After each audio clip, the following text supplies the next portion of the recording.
Happy Wednesday, February 2nd. Going to show you something really cool I found. It's amazing what great things certain organizations and communities and even media outlets are doing across the country. So there's this TV station in Michigan that's doing a series on understanding autism. So I'm going to play you a couple video clips of their features.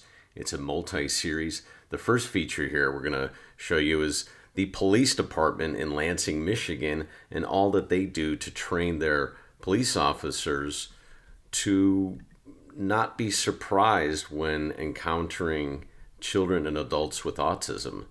And it's exciting because there has been here in Chicagoland a lot of unfortunate situations where police encounter adults or children with autism. You know, the parents are in a bad situation. The child may or may not be violent. They call the police to help, and the police arriving at the home is only making things worse. So check out what this officer has to say here. My goal as chief of police is to make sure that our officers treat individuals with autism like their own family.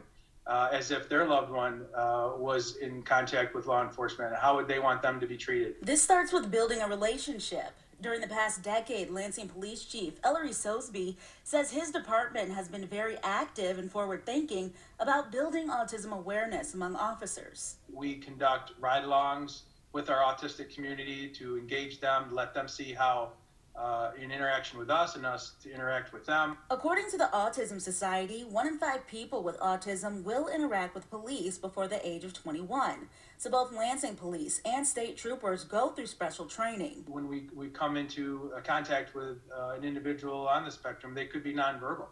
And when an officer asks for ID or information or just a name, and they don't give that to them, they have to understand, the officers have to understand and recognize that there may be something more to the story here. Autism can cause social, behavioral, and communication challenges, which is why Michigan State Police Lieutenant Brian Alesic says they now carry around calming bags. State police supply every trooper with tools they can use, including this nonverbal cue card. We can communicate with somebody to help ease that situation.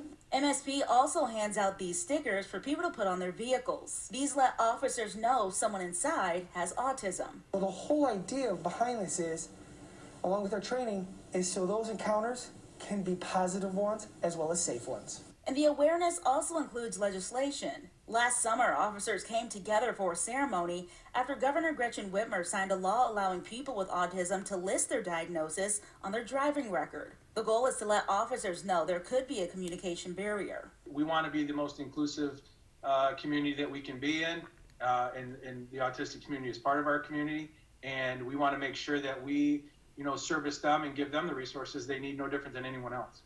And join us tomorrow as we continue our Understanding the Very, Puzzle very series. cool. I hope you really like that. I think it's really special because being a police officer is an incredibly difficult job, and I've spoken with police officers before, and they're so humble, and most of them are very kind, and you can't even begin to understand a day walking in their shoes what they have to encounter.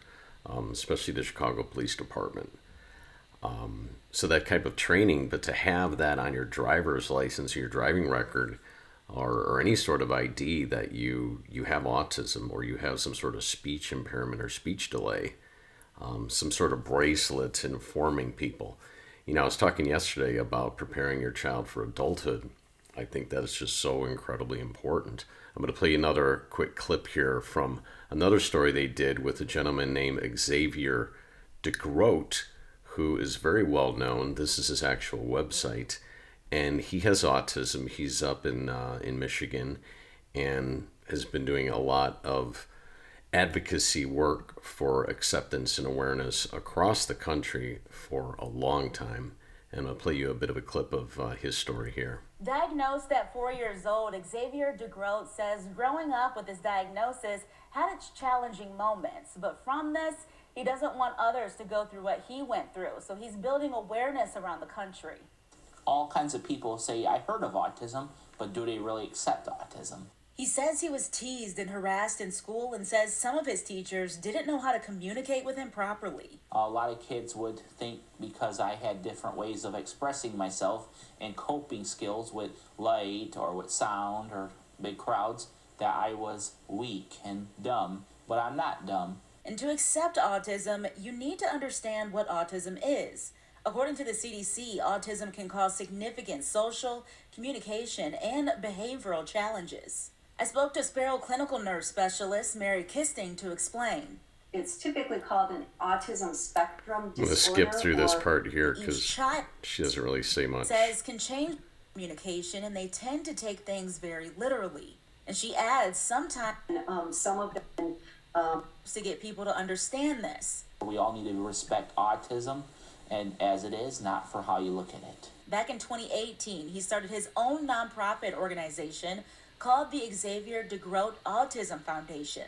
He's personally helped people find resources locally to succeed in life, to avoid what he went through, and help them learn how to help themselves. Xavier has traveled the country meeting celebrities, scientists, and politicians, informing them about the challenges those with autism face, as well as advocating for people like him.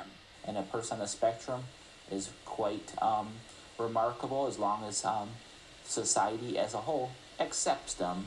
Tomorrow, we're hearing from Lansing Police and state troopers Very on their cool. special I hope you really enjoyed those segments there. I certainly did. It's always emotional and exciting to see what others are doing, especially those that are on the spectrum and have those capable, functional verbal skills and intelligence to make such a difference and to teach people. You know, generally speaking, none of this is taught in high school or college. You get a very general understanding, and then you get all these horrible misconceptions and stereotypes spread by the media. I grew up thinking everyone with autism was like Rain Man in the famous movie, that they were like Dustin Hoffman. And now people are going to grow up thinking that everyone with autism is like the gentleman on The Good Doctor. Hey, more videos coming up like this. I hope you like it. If you're not familiar with me, my name is Chad. I'm the father of a boy with autism. His name is Chase. He's 22 years old. He is the byproduct of extensive ABA therapy. He was nonverbal till about age 7, and now he is verbal. And if he wants something or he wants to do something, he speaks up, and it's very exciting. And he looks you right in the eye and tells you what he wants or where he wants to go. If you like this video, please give it a thumbs up. Please like, please share. There'll be more to come. Please subscribe, and please turn on that notification bell. And check out the links below to the foundation links for that gentleman, Degroat. Have a great day.